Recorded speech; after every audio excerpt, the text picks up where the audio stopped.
Let's dive right into this. On the surface, sure, it looks like a terrifying hunt for a serial killer.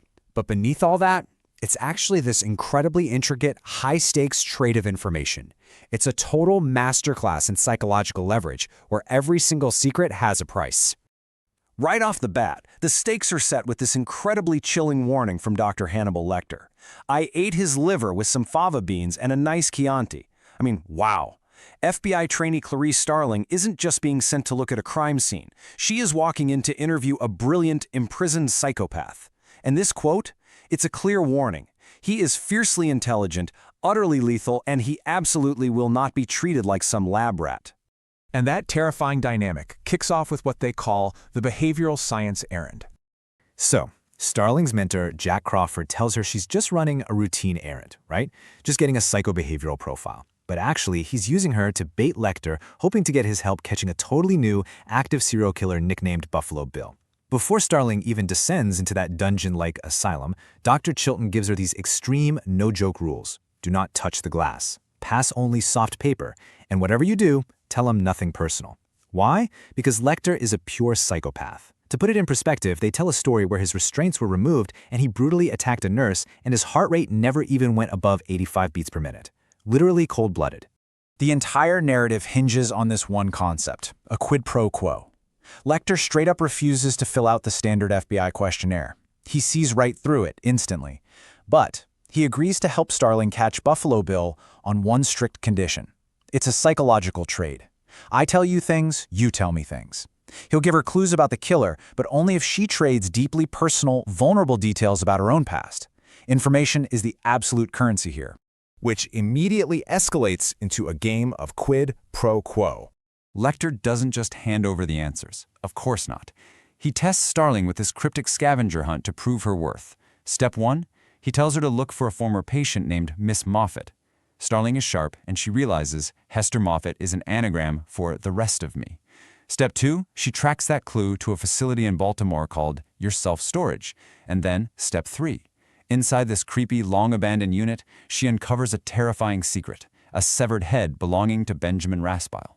Lecter is using this to show her a fledgling killer's early experiments. Now, inside the throats of Buffalo Bill's victims, investigators keep finding this rare insect, the death's head moth. Lecter explains exactly why that matters. The moth signifies change, right? Going from a caterpillar to a chrysalis and finally into beauty. He theorizes that Buffalo Bill wasn't born a criminal, he was made one through severe, systematic abuse. So now, Bill obsessively seeks transformation. He hates his own identity and terrifyingly believes that by changing his physical form, he can somehow escape who he is. Suddenly, a ticking clock gets introduced with the kidnapped daughter. Things just got real. Buffalo Bill has kidnapped Catherine Martin, who happens to be the daughter of a U.S. senator. From the case files, we learn that Bill keeps his victims alive for exactly 3 days before killing them, so the pressure's totally on. The senator goes on national television, constantly repeating her daughter's name, Catherine, Catherine, trying to humanize her to the killer.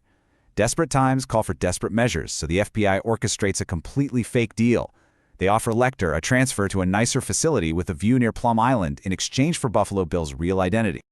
This deceit sets off a chain reaction, bringing us to the emotional climax, silencing the lambs.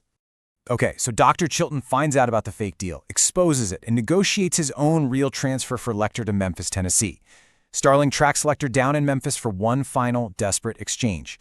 Lecter demands the ultimate quid pro quo. He rapid-fires these intense questions at her. What woke you in the dark, Clarice? What did you see? He is digging straight into the root of her psychological drive, back to the moment she ran away from her relative's farm in Montana as an orphaned 10-year-old child. Starling finally breaks down and confesses her deepest trauma. She woke up to this horrific sound, the slaughtering of the spring lambs. They were screaming, and she was entirely powerless to save them. She managed to grab just one lamb and run away, but it was too heavy and she got caught. Lecter pieces the whole thing together. He realizes that Starling is driven by this desperate need to save Catherine Martin, believing that if she can just save this one girl, the screaming of the lambs in her nightmares will finally stop. In exchange for that profound, vulnerable truth, he hands her his case files. But while Starling is escorted out, a brutal plan unfolds. Escape from Memphis. Turns out, Lecter planned for this moment all along. In a sequence that is literally out of a true crime nightmare, Lecter executes a brutal, incredibly meticulous escape from his temporary holding cell. He massacres the 2 guards assigned to him, and amidst all the chaos of the police response, he manages to strip the bed, change his clothes, and vanish right out from under the authorities' noses by stealing an ambulance. The single most dangerous asset the FBI had is now totally loose in the world. With Lecter gone, Starling has to rely on the climax and the clues. Starling is now officially off the case and acting completely alone. She pores over the notes Lecter gave her. His handwriting demands she look at first principles and simplicity. He poses these brilliant rhetorical questions to her. What needs does he serve by killing? He covets. And how do we begin to covet? Do we seek out things to covet? No. We begin by coveting what we see every single day. Armed with that insight, Starling looks at the timeline of the victims. She zeroes right in on Frederica Bimmel. Frederica was the very first girl abducted and killed. But here's the catch. She was uniquely weighted down in the river, meaning she was the 3rd body actually found by police. Why would the killer take the time to hide her body carefully, but not the others? Because, as Starling figures out, he actually knew her. He coveted what he saw every day. And this leads to a terrifying, undeniable truth. Buffalo Bill isn't just killing for sport. He is a skilled tailor, and he is literally making a woman's suit out of real human skin. This explains why he takes larger women and why he keeps them alive for 3 days. He needs to starve them to loosen their skin. It's a horrifying realization, but it's the key. It points Starling directly to Frederica Bimmel's hometown of Belvidere, Ohio, to find that connection. That massive realization leads right to our final confrontation, in the dark with Buffalo Bill. So we get this masterful cross-cutting of information. Crawford and the FBI SWAT team raid a house in Calumet City, Illinois, totally believing they've found the suspect Jamie Gum. But it's the wrong house. Meanwhile, Starling is in Ohio, following her lead, and inadvertently knocks on the door of a man calling himself Jack Gordon. As she's interviewing him in his living room, she spots a death's head moth flying around his house.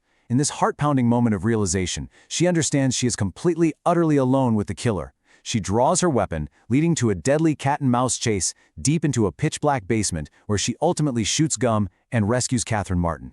The immediate threat might be neutralized, but we are left with an old friend for dinner.